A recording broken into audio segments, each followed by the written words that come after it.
with that? Yeah, I thought one, it just gave us some cross matches on the offensive end. I thought it put them in some tough spots offensively. They're a really good defensive team when they can slow you down with their physicality, and I thought that kind of we were able to play with some space there. And then defensively, I thought we battled. It almost forced us to have a heightened awareness to the physicality that's necessary to be able to play. And I thought we did the best job that we could, on the offensive glass throughout those stretches. You've talked a lot about how the defensive rebounding is going to be what it is for a lot of this, but you're going to have to offset it with your own offensive rebounding, forcing turnovers. It seems like this is the type of game, this is the type of performance that you might have been talking about. Is this kind of like where you kind of hope it was, or how do you see it in that regard? Well, it helped we shot 47% from three, so that makes up for a lot of other stuff. But, we got 20 points off turnovers. I'm sure they, dominated the shot margin. And so every game's just going to be completely different. To me, tonight wasn't about the execution as it was kind of the mindset, that we played with, and the multiple efforts that we played with. I mean, they had, they from an execution standpoint, more offensive rebounds, more free throws, et cetera. But I thought tonight we just had the grit, and kind of the toughness to do whatever it takes to win, and we got to try to fight for that every night. Joe, Amari has not really been much with you guys, and he spends 15 minutes of the game here today. What was the preparation of getting him ready to go for this game? What did you see from him, and kind of what are your thoughts about that experience? To me, it starts with Amari, just being able to play those 15 minutes, and then it trickles down to the connectivity of Maine, and the work that Phil does and their assistants, and then just our player development staff, just the continuity for the ability to guy to step right in and know the plays, know the coverages, all the pregame work that the player development staff does on the court, and then with personnel. That's just kind of a testament to the alignment, one, to Amari's, mindset, but also to the staff. So, I think all those things combined just felt just as comfortable for him to be on the floor tonight. I thought he did some good stuff. Joe, certainly it won't show up in the box score, but can you talk about Jalen's box out that led to Peyton getting that rebound at the end? Yeah, again, I mean, I think he's given everything he's got on both ends of the floor, and obviously he had a great night offensively, but those plays right there, right? I think just timely plays that we have to make, and he made that, and there was multiple of those. It's funny, went small. I felt like we protected the rim better than we did when we have bigs out there sometimes, because I think the heightened awareness and kind of more of the we don't have another choice. We have to do this. And Jalen led that, but we had some big-time plays really by everybody who was out there tonight. How did Derek's second half help you just respond to the Pistons pushes there? Yeah, I mean, that's Derek.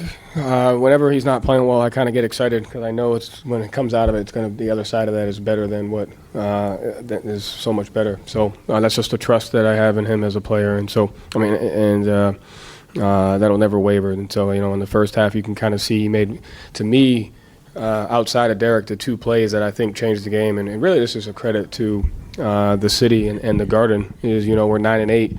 And haven't probably played as well as we wanted to have, but Baylor jumps on the floor for a loose ball. Derek sprints back the full length of the floor and gets a back tip, and the entire energy in the Garden shifts. And I think, the city, the Garden appreciates, regardless of record or result, they just appreciate that type of mindset, that type of effort, and that's what we brought. And I think those two plays in particular, and when Derek made that play, I knew he was going to, snap out of it. And so it's just a credit to him. Joe, with Baylor, what about the work he's done over the past 2 years since he's gotten here has elevated him to the point where he's in, the realm of trust for him to be guarding Cade in the final 5 minutes of this game? Like, what about his work and everything he's done has put him in that position? Yeah, again, it's him, it's his mindset, it's his preparation, but it's the staff, it's the daily stuff that goes into it. But to me, the physicality, he just cares. He cares. He wants to be good. It has an understanding of what success looks like for him. And whether it's studying personnel, whether it's working on it and things. So it has a lot to do with him. It has a lot to do with the player development staff where, when these guys get out here, they're fully prepared. And I think the trust just comes from the trust. It's funny, everyone looks at, the trust coming from a successful night. But for me, the trust comes from the response to failure. When you take a look at all these guys tonight that have made winning plays, whether it was Jordan or Baylor or Amari or Josh or Ugo, the trust comes from when you mess up, how do you respond to it? and I trust them more when I see that than I do when it goes well for them. And he's done a great job of doing that throughout the season. What does his response to failure look like? Like, what has that been for you guys? Like, Yeah, he has an understanding. He takes what he's done well, where he needs to get better at, and he applies it immediately. And again, you have to have thick skin, and so he has that, and he can work through. He can work through failure. He can work through mistakes. He can work through criticism, and it just makes him better. And I think all the guys there are showing moments of that.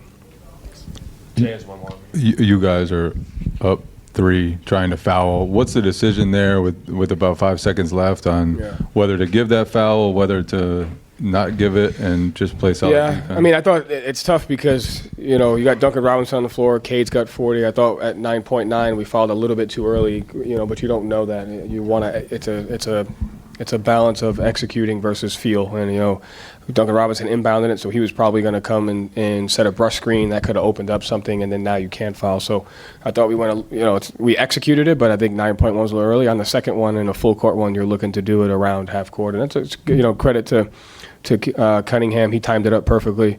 But there's no right answer there. It's just we have to just have the feel for it. What's funny is we didn't do it in a full court setting against the Clippers, and Harden gets a shot off. So that is, that's just the epitome of the late game is kind of a crapshoot in some senses, Final couple questions, Gary, and then John. Joe, the fact that the call was changed, how did you react? But how did you not overreact to that? You could have went ballistic when they changed it from a 2-shot foul to a 3-shot foul, and then it seemed like it was kind of your preparation to get that rebound, to assume that maybe he's not going to hit all 3. Yeah. I mean, what is that? I mean, at that point, I just couldn't really I didn't want to cost my team any more time. I think, the players deserved to win that, and it was my responsibility to stay as present as I can until what was going to happen next. If it was a different situation, I may not have responded that way, but I think the players deserve to win, so it's my job to give them the best chance at that, and the best chance was to not respond, But it's also a 50-50 call. I guess. I don't know that it was one way or another. Afterwards, if we had a timeout, do we challenge? We could, but you don't know that they're going to reverse it. You know what I mean? So, at the end of the day, it is what it is. I mean, it's a bang play. We did our best to execute it. It wasn't there, but our guys deserve to win, so I got to stay in there.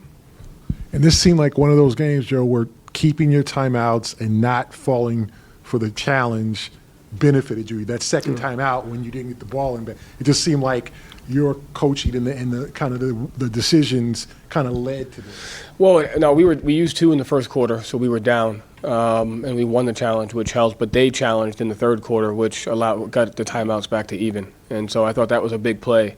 They challenged, and it was not a point. It wasn't worth points. It was just worth a possession. But they used both mandatories at that time, and then that got the timeouts back to even, and then we were able kind of to execute throughout there. But that swing from us using both in the first and them challenging on a mandatory to get the possession brought that back to even, and then we were able to kind of execute through there. But I thought it had more to do with just kind of our guys, the mindset and the physicality and just the grit that they play with. And like I said, I want to thank the Garden for that, because they just appreciate great basketball. And I told the guys that, like, at the end of the day, we just have to try to do that every single night.